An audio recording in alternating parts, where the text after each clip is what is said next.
گزشتہ بحث میں آپ کا سبق وفیہ نظرن پہ آ کر کے رک چکا تھا اور یہ کہا تھا کہ انشاءاللہ العزیز آنے والے سبق کو وفیہ نظر سے شروع کریں گے۔ تو آج کی گفتگو اس عبارت سے شروع ہو رہی ہے، وفیہ نظر اور اس میں نظر ہے۔ گزشتہ گفتگو جو آپ نے سماعت کی تھی دلیل حصر کی صورت میں، اس گفتگو سے اخیر میں حاصل یہ نکل کے آیا کہ شارع فی العلم کو شروع فی العلم سے پہلے اس علم کا تصور ضروری ہے۔ کسی بھی علم کا شروع کرنے والا جب تک کہ اس علم کو نہیں جانے گا تو اس کے لیے شروع کرنا محال ہوگا، اس لیے کہ بندہ جس چیز کو نہیں جانتا طبیعت اس کی طرف مائل نہیں ہوتی ہے۔ یہ گزشتہ بحث میں سبق میں یہ باتیں تھیں، اور جو عبارت اوپر مذکور ہوئی تھی مذکورہ عبارتوں کے خلاصے اور نتیجے کے طور پر یہ بات آئی تھی کہ شروع فی العلم موقوف ہے تصور علم پر۔ ہاں کوئی بھی علم ہو، جب تک کہ اس علم کو نہیں جانے گا اس وقت تک اس علم کا شروع کرنا اس طالب علم کے لیے شارع فی العلم کے لیے محال ہو جائے گا۔ یہ تھا اوپر بیان، اور وہ بیان ہوتے ہوتے یہاں پہ آ کے رک گیا تھا کہ وہ فیہ نظر۔ مقدمے میں جو گفتگو تھی کہ مقدمے میں تین باتیں، موضوع، علم کی تعریف، موضوع، غرض و غایت و حاجت و ضرورت، یہ ساری باتیں، تو حاصل یہ نکل کے آیا کہ مقدمہ میں جو چیزیں ہیں گویا کہ انہی چیزوں پر علم کا شروع کرنا موقوف ہے۔ اور مقدمہ میں کیا ہے؟ تو تعریف ہے، منطق، موضوع ہے، غرض و غایت ہے، حاجت و ضرورت ہے۔ نتیجہ یہ نکلا کہ ان چیزوں پر علم کا شروع کرنا موقوف ہے۔ تین چیزیں ہوتی ہیں، تصور علم، ضرورت علم اور موضوع علم۔ ان تینوں کے جاننے کے بعد کسی علم کا شروع کرنا شارع کے لیے آسان ہوتا ہے، اور جب تک کہ تصور علم اس کو حاصل نہیں ہوگا، ضرورت علم کو نہیں سمجھے گا، موضوع علم کو نہیں جانے گا، اس وقت تک کہ اس علم کا شروع کرنا شارع کے لیے محال ہوگا۔ اور محال ہوگا کیسے؟ یہ گزشتہ گفتگو کا کچھ حصہ یہاں پر ہم پیش کر رہے ہیں تاکہ فیہ نظر آپ سمجھ سکیں۔ اس گزشتہ گفتگو میں حاصل میں یہ بات کہی گئی تھی کہ جب تک کہ شارع کو ان چیزوں کے بارے میں، ان تین امر کے بارے میں جانکاری نہیں ہوگی تو وہ شارع کیا بن جائے گا؟ طالب مجہول مطلق، یعنی ایسی چیز کا وہ طالب بن جائے گا جس کے بارے میں کچھ بھی جانکاری نہیں ہے۔ اور یہ امر محال ہے کہ طبیعت ایک ایسی چیز کو طلب کرے جس کے بارے میں کچھ جانتی نہیں ہے طبیعت، یہ تو محال ہے۔ طبیعت اسی چیز کی طرف مائل ہوتی ہے جس کے بارے میں کچھ بھی جانکاری ہو بنتے ہو۔ تو شروع فی العلم سے پہلے اس کا تصور بہر کیف ضروری ہے۔ اب فیہ نظر کو سمجھنے سے پہلے اتنی باتیں آپ کے سمجھنے کے لیے بطور اعادے کے طور پر ہم ذکر کر رہے ہیں یہاں پر، تاکہ فیہ نظر آپ سمجھ سکیں کہ شروع فی العلم سے پہلے تصور علم ضروری، بلکہ مقدمہ میں جو باتیں تین ہیں خاص طور پر ان تینوں کا جاننا ضروری۔ تو اس کو سمجھنے سے پہلے یہ سمجھ لیں کہ تصور کی دو قسمیں ہیں، ایک تصور بے وجہ ما، ایک تصور بے رسمی۔ تصور بے وجہ ما کا مطلب آپ سمجھ لیں کہ کسی چیز کے بارے میں کچھ بھی تھوڑے بہت جیسے بھی جانکاری ہو جائے، آسان لفظوں میں یہ کہیں کسی چیز کا مختصر تعارف اگر ہو جائے تو اس کو ہم تصور بے وجہی ما کہتے ہیں۔ ابھی اس طرح سے آپ سمجھیں، کسی چیز کا مختصر تعارف۔ تصور بے رسمی کا مطلب ہوا کسی فن یا علم کی ایسی تعریف جو علی وجہ البصیرہ ہو، جو اس فن کی طرف مکمل راہنمائی کر سکے۔ یہ تصور بے رسمی کا مطلب ابھی سمجھیں۔ تو علم کو شروع کرنے سے پہلے اس علم کے بارے میں جو جاننا ضروری ہے، وہ جو تصور ضروری ہے، تو تصور کی دو قسمیں ہوگی، تصور بے وجہ ما، تصور بے رسمی۔ بے وجہ ما کا مطلب ہوا کسی چیز کے بارے میں مختصر سا تعارف ہو جائے، بے رسمی کا مطلب ہوتا ہے کسی فن یا علم کی ایسی تعریف کر دی جائے جو علی وجہ البصیرہ ہو اور اس فن میں، اس علم میں وہ مکمل رہنمائی کر سکے۔ یہ تصور بے رسمی کا مطلب نکلتا ہے، اور چاہے بے وجہ ما ہو یا بے رسمی ہی ہو، ان دو میں سے کسی ایک تصور کا ہونا اس لیے ضروری قرار پایا تھا کہ جب تک کہ طبیعت اس علم کے بارے میں کسی شکل میں نہیں جانے گی تو اس چیز کی طرف طبیعت کا متوجہ ہونا محال، یہاں تک کہ علم کا شروع کرنا محال۔ یہ ہے گزشتہ گفتگو کے کچھ خلاصے۔ اب وہ فیہ نظر جو عبارت لائی گئی ہے اس کو سمجھنا ضروری ہے کہ اس فیہ نظر سے مصنف کہنا کیا چاہ رہا ہے، شارع کی مراد کیا ہے۔ چونکہ اب یہ جو عبارت ہے عقول کے ماتحت ہے تو یہ شارع کی عبارت ہے، شارع کی غرض کیا ہے تو آپ یہ جانیں فیہ نظر کے ذریعے شارع کی غرض ایک اعتراض کو نقل کرنا ہے اور پھر اس کا جواب بھی ذکر کرنا ہے۔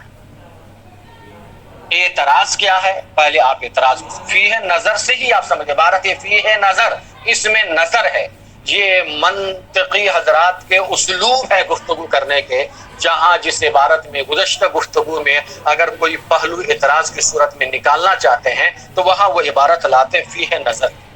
کہ اس میں نظر ہے، یعنی کہ اس میں اعتراض ہے۔ اب اعتراض کیا ہے وہ سمجھنا ہے، کس شکل میں اعتراض ہے، کس گفتگو پر اعتراض ہے۔ تو جو اوپر گفتگو گزری ہے اسی گفتگو پر اعتراض ہے، جہاں محال کی باتیں کی گئی کہ نفس کا اس چیز کی طرف مائل ہونا محال ہے، یہاں تک کہ شارع فی العلم کا شروع فی العلم محال ہو جائے گا جب تک کہ تصور علم نہ ہوگا۔ یہ جو آپ نے بتایا کہ محال طلب مجہول مطلق کی خرابی لازم آئے گی اگر تصور علم نہ ہو، تو آپ کی اس گفتگو پر ہمیں اعتراض ہے۔ پہلے اعتراض ہوئی،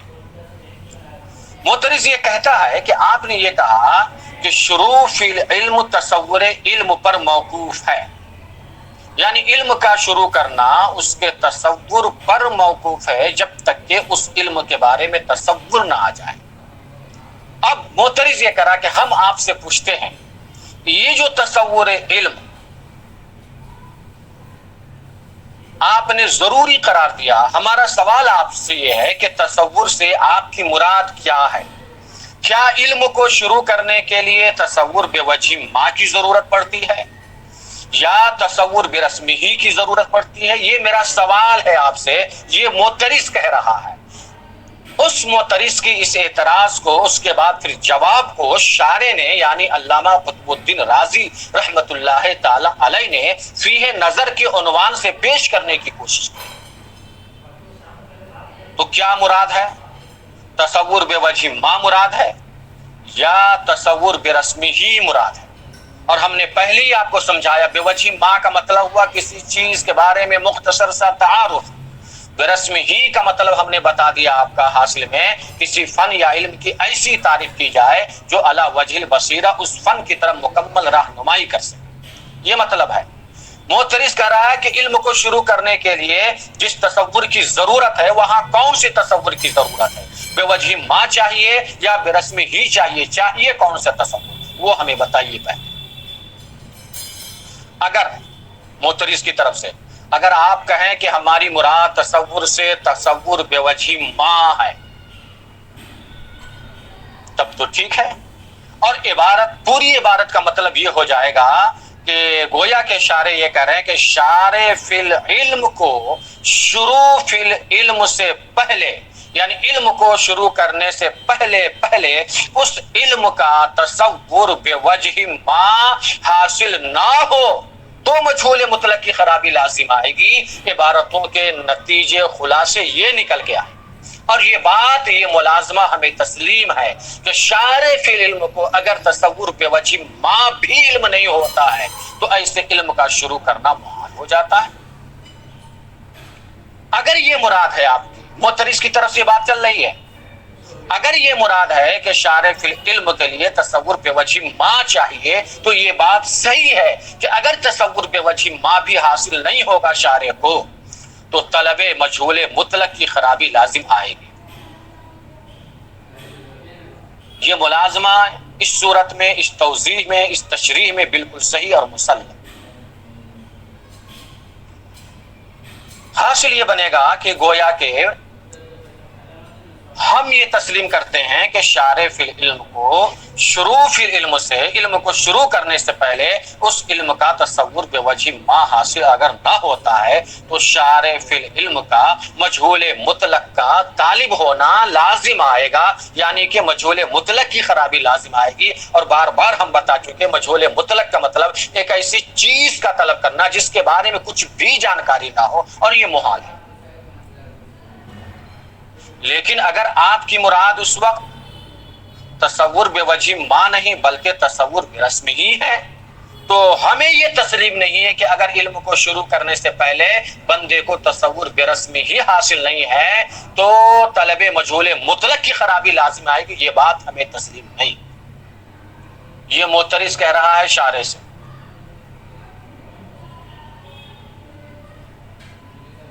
مجہول مطلق کی خرابی کی صورت میں لازم آئے گی جب شارع کو تصور بے وجہ ما بھی حاصل نہ ہو تب۔ لیکن اگر آپ کی مراد اس تصور سے یہ ہے کہ شارع فی العلم کے لیے تصور برسم ہی ضروری ہے، اگر تصور برسم ہی حاصل نہ ہو تو علم کا شروع کرنا محال ہو جائے گا، طلب مجہول مطلق کی خرابی لازم آئے گی۔ اگر آپ کی مراد تصور برسم ہی ہے اور اس صورت میں مجہول مطلق کی خرابی اگر آپ دکھا رہے ہیں تو ہمیں یہ بات تسلیم نہیں ہے۔ بغیر تصور برسم ہی کے بھی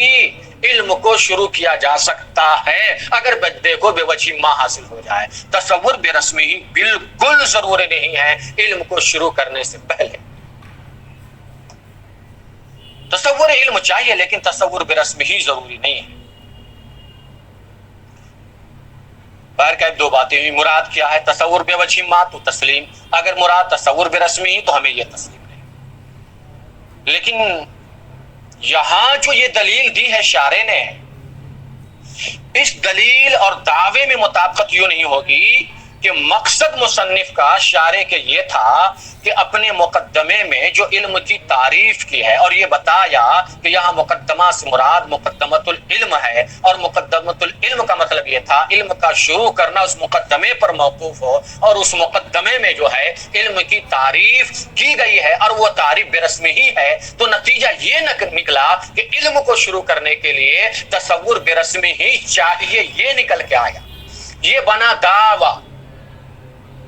کہ گویا آپ کی گفتگو میں حاصل دعوے یہ نکل کے آئے کہ گویا آپ یہ کہنا چاہ رہے ہیں کہ شارع فی العلم کو شروع فی العلم سے پہلے تصور برسمی کا ہونا ضروری ہے، اور جو دلیل آپ نے دی وہ دلیل یہ ہے کہ اگر نہیں ہوتا ہے ایسا تو مجہول مطلق کی خرابی لازم آئے گی۔ دعویٰ اور دلیل میں بالکل مطابقت نہیں ہے، جس کی تعبیر علامہ قطب الدین رازی اپنی عبارت میں فلا یتم التقریب سے کریں گے، جو عبارت نیچے آئے گی کہ تقریب تام نہیں ہوئی، یعنی دعوے اور دلیل میں مطابقت نہیں ہوئی، کہ دعویٰ یہ ہے کہ شارع فی العلم کو شروع فی العلم سے پہلے تصور برسم ہی کا جاننا ضروری، اور دلیل میں آپ نے یہ خرابی دکھائی کہ اگر اسے تصور برسمی ہی حاصل نہ ہو تو مجہول مطلق کی خرابی لازم آ جائے گی، اور یہ محال ہے، ہمیں آپ کی یہ دلیل تسلیم نہیں ہے، اس لیے کہ ہم جانتے ہیں کہ شارع فی العلم کو اگر تصور بے وجہ ما نہ بھی ہو، تصور برسمی ہی نہ بھی حاصل ہو، اگر بے وجہ ما حاصل ہو جائے تو علم کا شروع کرنا ممکن ہوگا۔ یہ ہے معترض کا اعتراض۔ شارع کی عبارت فی ہے نظر میں ایک اعتراض ہے، اور اسی کا جواب بھی نیچے دیا جا رہا ہے، جس کی وضاحت صاحب کتاب فلا یتیم التقریب سے کریں گے۔ یہ تو اعتراض بنا۔ جواب کی جو عبارت آئے گی نیچے فل اولا کے ذریعے، جس کا حاصل یہ بنے گا کہ بہتر یہ ہے کہ اب یہ کہا جائے کہ شارع فی العلم کے لیے تصور برسمی ہی کی جو ضرورت ہے وہ علی وجہ البصیرہ ایک قید لگا دی جائے کہ اس علم کے شروع کرنے میں جو بصیرت حاصل ہوگی وہ تصور برسمی ہی کے ذریعے ہوگی، تصور بے وجہ ما کے ذریعے نہیں ہوگی۔ لہذا علم کو شروع کرنے سے پہلے علم کی تعریف، تصور علم جو چاہیے بے رسمی ہی وہ علی وجہ البصیرہ چاہیے، یعنی اگر تصور برسمی ہی بندے کو حاصل ہو جائے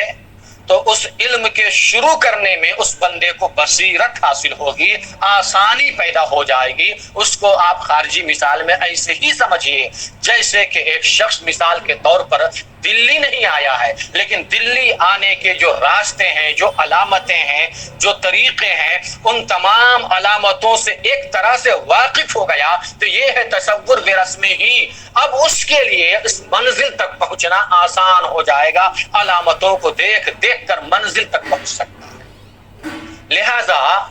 یہ حاصل بن کے آیا کہ شارع فی العلم کو شروع فی العلم سے پہلے جس تصور کی ضرورت ہے وہ تصور بے رسمی ہی، یہ علی وجہ البصیرہ، تاکہ اس تصور بے رسمی ہی کے ذریعے شارع کو اس علم کے شروع کرنے میں بصیرت حاصل ہو جائے، اس اعتبار سے موقوف ہے، نہ کہ مطلق تصور علم پر علم کا شروع کرنا موقوف ہو جائے، وہ بھی تصور برسمی ہی کی شکل میں، یہ صحیح نہیں ہے۔ ہاں، تصور علم پر مطلق علم کا شروع کرنا جو موقوف ہوگا وہ تصور بے وجہ ما کی صورت میں کہ اگر کچھ بھی جانکاری نہیں ہے تو پھر علم کا شروع کرنا ممکن نہیں ہوگا۔ اب فی ہے نظر کی عبارت کو آپ سمجھ لیے، تو اب آگے کی عبارت کو سمجھیے، اور آگے کی عبارت کو سمجھنے کے ساتھ ساتھ آپ ترجمے کو بھی سمجھتے چلے جائیں تاکہ آپ کے لیے آسان ہو سکے مسئلہ۔ پہلے یہاں دیکھیں، تھوڑا سا فی ہے نظر کی جو عبارت ہے اس سے پہلے جو ایک سطر ہے اس سطر کو چھوڑ کر کے اس کے اوپر جو سطر ہے تھوڑا اور اوپر چلے جائیے اور وہاں سے اس ترجمے کو تھوڑا سمجھنے کی کوشش کیجیے۔ جو عبارت ہے وہ وجہ توقف الشروع، اور شروع فی العلم کے موقوف ہونے کی وجہ کس پر ہے؟ بیان ہو رہا ہے اما علی تصور العلم،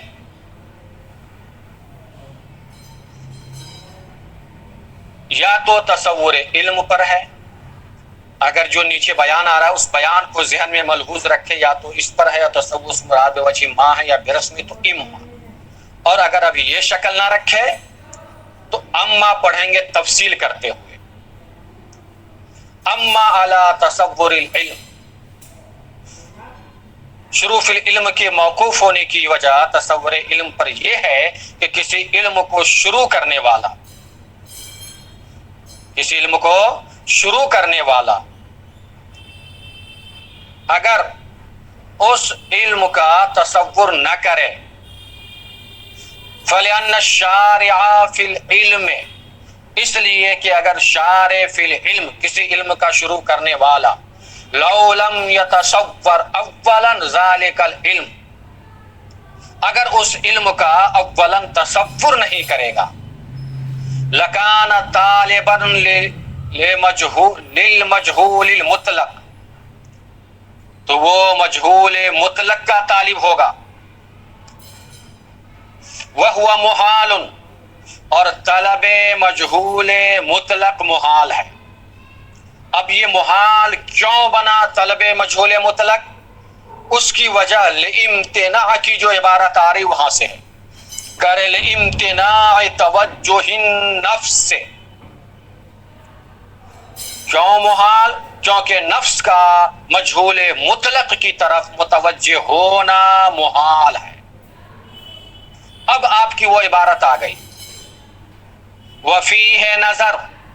اور اس میں نظر ہے، یعنی اوپر جو آپ نے بیان کیا ہے اور مجہول مطلق کی جو خرابی دکھائی ہے، ہمیں اس میں اعتراض ہے کہ اگر تصور علم نہ ہو تو مجہول مطلق کی خرابی، ہمیں اسی میں اعتراض ہے، اور اعتراض کی تفصیل ہے پہلے جو ہم آپ کو تشریح کی شکل میں اوپر بیان کر چکے ہیں۔ کہا اس میں نظر ہے، اب نظر بیان کر رہے ہیں عبارت میں، کیسے نظر ہے؟ کہا لأن، اس لیے کہ قولہ، ماتن کا قول، الشروع فی العلم، اس لیے کہ تصور علم پر شروع فی العلم کے موقوف ہونے سے مراد کیا ہے؟ تصور بے وجہ ما ہے، لأن قول الشروع فی العلم، اس لیے کہ ماتن کا قول الشروع فی العلم یتوقف علی تصورہ، یہ موقوف ہے اس کے تصور پر، ان اراد بہ، اگر اس سے ارادہ کیا آپ نے تصور بے وجہ ما، فمسلم، تو ہمیں یہ تسلیم ہے کہ ہاں کسی بھی علم کو شروع کرنے کے لیے اگر تصور بے وجہ ما بھی نہیں ہے، مختصر سا تعارف بھی نہیں ہے، تو علم کا شروع کرنا محال ہوگا۔ فمسلم، تو آپ کا یہ بیان، یہ دلیل، یہ دعوے سب ہمیں تسلیم ہے۔ لیکن لا یلزم من، لیکن اس سے یہ لازم نہیں آتا کہ انہ لا بد من تصورہ برسمہ، کہ اس کے لیے تصور برسم ہی ضروری ہے۔ اس سے یہ لازم، اس لیے کہ مصنف نے مقدمے میں جو علم کی تعریف کی ہے وہ تعریف برسم ہی کی ہے، جس سے نتیجہ یہ نکل رہا ہے کہ علم کو شروع کرنے کے لیے گویا تصور برسم ہی چاہیے، یہ دعویٰ ہو گیا، اسی کو اس انداز میں بیان کر لیکن لا یلزم من، لیکن اس سے یہ لازم نہیں آتا کہ انہ لا بد من تصورہ برسمہ، کہ اس سے ضروری ہو جائے تصور برسمہ۔ اسی گفتگو کو یہاں پر یوں بیان کیا، فلا یتم التقریب، تو تقریب تام نہ ہوئی، یعنی دعویٰ اور دلیل میں مطابقت نہ ہوئی۔ دعوے کا حاصل یہ ہے کہ گویا مصنف یہ کہہ رہے تھے کہ علم کو شروع کرنے کے لیے تصور برسم ہی چاہیے، یہ دعویٰ ہے، اور جو دلیل دی اس دلیل سے یہ بات ثابت نہیں ہو رہی کہ تصور برسم ہی چاہیے، بلکہ اس دلیل سے یہ بات ثابت ہو رہی ہے کہ تصور بے وجہ ما چاہیے، اور دعوے میں تصور برسمی ہی ہے کہ علم کو شروع کرنے کے لیے تصور برسمی ہی چاہیے۔ اسی کو یہاں پر مصنف اپنی عبارت میں یوں کہتے فلا یتم التقریب، تو تقریب تام نہ ہوئی، کیوں؟ اذ المقصود، اس لیے کہ مقصود کیا ہے، جو عبارت اوپر پیش کی گئی ہے مقدمے میں، اس میں مقصود کیا ہے؟ کہا مقصود کیا ہے؟ بیان و سبب ایراد رسم العلم فی مفتح الکلام، اس لیے کہ مقصود وہاں پر آغاز کلام، مفتاح کلام کا مطلب آغاز کلام میں رسم کے ذکر کرنے کا سبب بیان کرنا، یعنی آغاز کلام میں مقدمے کے اندر علم کی تعریف جو برسمی ہی کی گئی ہے، اس تعریف برسمی کے ذکر کرنے کے سبب کو بیان کرنا ہے کہ آپ نے تعریف برسمی کیوں ذکر کی ہے، اور پھر یہ کہہ دیا کہ یہ مقدمہ مقدمۃ العلم ہے، جس کا مطلب یہ ہوا کہ علم کا شروع کرنا تعریف رسم ہی پر موقوف ہے، کیوں؟ اسی کے سبب کو بیان کرنا مقصود ہے، اور جب سبب بیان کیا تو اس سے یہ بات ثابت نہیں ہوئی کہ تصور برسم ہی چاہیے، بلکہ اس سے یہ ثابت ہوئی کہ بے وجہ ما کی حاجت ہوگی۔ محال کی جو خرابی لازم آئے گی اگر بے وجہ ما نہ ہو تب، نہ یہ کہ برسم ہی نہ ہو تو محال کی خرابی لازم آئے گی، برسم ہی تو علی وجہ البصیرہ کی ضرورت پڑتی ہے۔ آگے دیکھیے آگے جو عبارت ہے کہتے ہیں وَإِنْ أَرَادَ بِهِ، اور اگر اس سے ارادہ کیا ہے تصور برسمہ فَلَا نُسَلَّمْ، تو ہمیں یہ تسلیم ہی نہیں۔ اگر آپ نے ارادہ کر لیا تصور برسمی تو ہمیں یہ تسلیم نہیں ہے کہ اگر شارع علم کا شروع کرنے والا تصور برسمی ہی کو نہ جانے گا تو مجہول مطلق کی خرابی لازم آئے گی، یہ بات ہمیں تسلیم نہیں ہے۔ کیوں؟ انہو لو لم یکن العلم متصورا برسمہ، اس لیے کہ اگر اسے علم کا تصور برسم ہی نہ ہو تو اس سے لازم نہیں، اس سے یہ خرابی طلب مجہول مطلق کی خرابی لازم نہیں آئے گی۔ یہ کہہ رہے ہیں فلا نسلم، ہمیں یہ تسلیم نہیں کیا انہو لو لم یکن العلم متصورا برسمہ، کہ اگر اسے علم کا تصور برسم ہی حاصل نہ ہو تو اس سے مجہول مطلق کی خرابی لازم آئے گی، یہ ہمیں تسلیم نہیں ہے، یعنی یہ خرابی لازم نہیں آئے گی۔ وَإِنَّمَا يَلْزَمُ ذَلِكَ، جزئی نشت کہ یہ خرابی لازم آئے گی اس وقت لو لم یکن العلم متصورا بوجہ، کہ اگر علم کا تصور بوجہ ما بھی حاصل نہ ہو، تب علم کے حاصل کرنے کے جو طریقے ہیں ان طریقوں میں سے کسی بھی طریقے سے، کسی بھی ذریعے سے، کسی بھی طریقے سے اگر علم کا تصور نہ ہو تب یہ خرابی لازم آئے۔ وَهُوَ مَمْنُوعٌ، اور وہ ممنوع ہے، وہ محال ہے۔ بالکل یہ بات صحیح ہے کہ اگر علم کا تصور بے وجہ ما نہ ہو تو علم کا شروع کرنا ممنوع ہے، محال ہے۔ یہاں تک ہوا معترض کے اعتراض اور اس اعتراض کا خلاصہ۔ اب نیچے کی جو عبارت آ رہی ہے اس عبارت میں جواب جو پہلے ہم نے سمجھایا ہے، اب عبارت میں ترجمے کی شکل میں کہا فل اولا، تو بہتر یہ ہے کہ یقال، یہ کہا جائے جو ہم نے آپ سے پہلے یہ کہا تھا کہ یہ کہا جائے کہ ہاں شارع فی العلم کو شروع فی العلم سے پہلے تصور برسم ہی ضروری ہے، لیکن کس طریقے پر؟ علی وجہ البصیرت، بصیرت کے طریقے پر ہے، تاکہ اس علم کے ذریعے سے اس کو بصیرت حاصل ہو، نہ یہ کہ علم ہی شروع نہیں کر پائے گا، یہ نہیں۔ کہا فل اولا، لہذا بہتر یہ ہے کہ ان یقال، یہ کہا جائے لا بد من تصور العلم برسمہ، بے شک ضروری ہے تصور برسم ہی، علم کا تصور برسم ہی ضروری ہے، لیکون الشارع، تاکہ شارع کو فی ہے اس میں، یعنی اس علم کے شروع کرنے میں، علی بصیرت فی طلبہ، اس علم کے طلب میں، حصول میں، شروع کرنے میں بصیرت حاصل ہو جائے۔ فإنہ، کیونکہ اذا تصور العلم، جب وہ شارع علم کا تصور کر لے گا برسم ہی، وقف، تو وہ واقف ہو جائے گا علی جمیع مسائل ہی، اس کے تمام مسائل پر، اجمالا، اجمالی طور پر۔ اگر اسے تصور برسم ہی ہے باضابطہ تو اس کے جتنے مسائل ہوں گے ان مسائل پر اجمالی طور پر واقفیت ہو جائے گی، اور کوئی بھی مسئلہ نکل کے جب آئے گا سامنے تو وہ یہ جان جائے گا کہ یہ مسئلہ اسی فن، اسی علم سے متعلق ہے۔ کوئی بھی جزیہ آئے گا تو اس قاعدے کلیہ کی روشنی میں سمجھ سکتا ہے۔ مثلا فاعل کے بارے میں سمجھ گیا کہ فاعل مرفوع ہوتا ہے، تو اب چاہے وہ ضرب زیدن کی شکل میں آ جائے یا ضرب زیدن کی شکل میں آ جائے، جو بھی شکل بدلے، اگر فاعل کے بارے میں سمجھ چکا ہے کہ فاعل کبھی، فاعل کی جو تعریف ہے، فاعل مرفوع ہوتا ہے، اصل فاعل ہو یا نائب فاعل ہو، جس شکل میں بھی اگر وہ سمجھا ہے تو چاہے وہ ضرب زیدن کی صورت میں آ جائے یا ضرب بکرن کی صورت میں آ جائے، جزیات بدلتے چلے جائیں گے، شکلیں بدلتے چلی جائیں گی، لیکن ان مسائل کو اجمالی طور پر یہ جانے گا یہ مسئلہ اس سے متعلق ہے۔ کرے وقف علی جمیع مسائلہ اجمالا، وہ واقف ہو جائے گا اس کے تمام مسائل پر اجمالی طور پر، حتی ان کل مسئلۃ منہ، یہاں تک کہ ان میں سے ہر ایک مسئلہ، ترد علیہ، جو اس کے سامنے آئے گا، علما، تو وہ جان لے گا کہ انہا من ذالک العلم، کہ یہ مسئلہ اسی علم سے متعلق ہے۔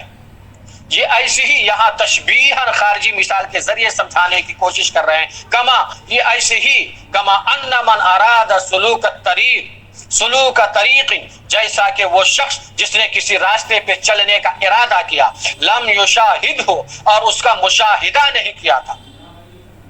راستے کو جانا اور پہچانا نہیں تھا، لیکن عرفہ، لیکن وہ اس کی علامتوں کو جان چکا تھا، پہچان چکا تھا، فہو علی بصیرۃ فی سلوکہ، تو اس کے چلنے پر اسے بصیرت حاصل ہو جائے۔ سمجھ میں بات آ گئی؟ یہ ہے آج کی گفتگو کا خلاصہ۔ اب اوپر سے لے کر کے نیچے تک جو آپ کی گفتگو عقول اور قال کے ذریعے اور رسالت و مرتبتن سے گفتگو چلی تھی، وہاں سے یہاں تک کی گفتگو مکمل ہوئی، اور حاصل ہم نے آپ کو پہلے سمجھا دیا ہے۔ میں سمجھتا ہوں کہ اگر اس گفتگو کو آپ غور سے سنیں گے، تھوڑی سی گفتگو منطقانہ ہے اور اعتراض و جواب کی شکل میں ہے، اس لیے تھوڑا سا بار بار سن کر کے غور کر کے سمجھنے کی جب کوشش کریں گے تو انشاءاللہ العزیز آپ سمجھ لیں گے اس کو۔ ابھی آپ منطق کی خطبی کو جو پڑھ رہے ہیں، ابھی ابتدائی دروس ہیں، آپ کے ابتدائی اسباق سے گزر رہے ہیں، اس لیے میں یہ سمجھتا ہوں کہ ابھی اختصار ہی میں آپ کے سامنے گفتگو پیش کی جائے، پھر انشاءاللہ العزیز گفتگو آگے بڑھائی جائے گی اور زیادہ سے زیادہ عبارت کی صورت میں آپ کے سامنے گفتگو پیش کی جائے گی۔ یہاں ایک جز کو بیان کیا تھا کہ علم کو شروع کرنے سے پہلے تصور علم ضرور، جبکہ مقدمہ میں 3 باتیں تھیں۔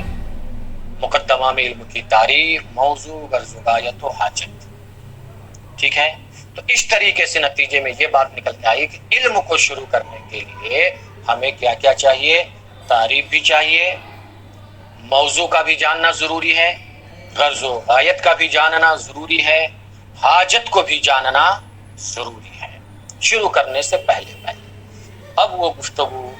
اب جو عبارت آ رہی ہے، ان عبارتوں کی روشنی میں اس گفتگو کو پیش کرنے کی کوشش کریں گے انشاءاللہ العزیز۔ ہم اس پر آپ سے مخاطب ہوں گے اور آپ اسے سمجھنے کی کوشش کریں گے۔ آج کی گفتگو یہیں پر روک دی جاتی ہے۔ ابتدائی درس ہونے کی وجہ سے اور منطقانہ گفتگو ہونے کی وجہ سے کہیں کثرت سے آپ ڈسٹرب نہ ہو جائیں، اس لیے قلت سے کام چلانے کی کوشش کرتے ہیں۔ السلام علیکم ورحمۃ اللہ وبرکاتہ۔ ہاں، اگر کہیں پر سمجھنے کی مزید حاجت و ضرورت ہو تو آپ کال کر کے، فون کر کے سمجھ سکتے ہیں۔ السلام علیکم ورحمۃ اللہ۔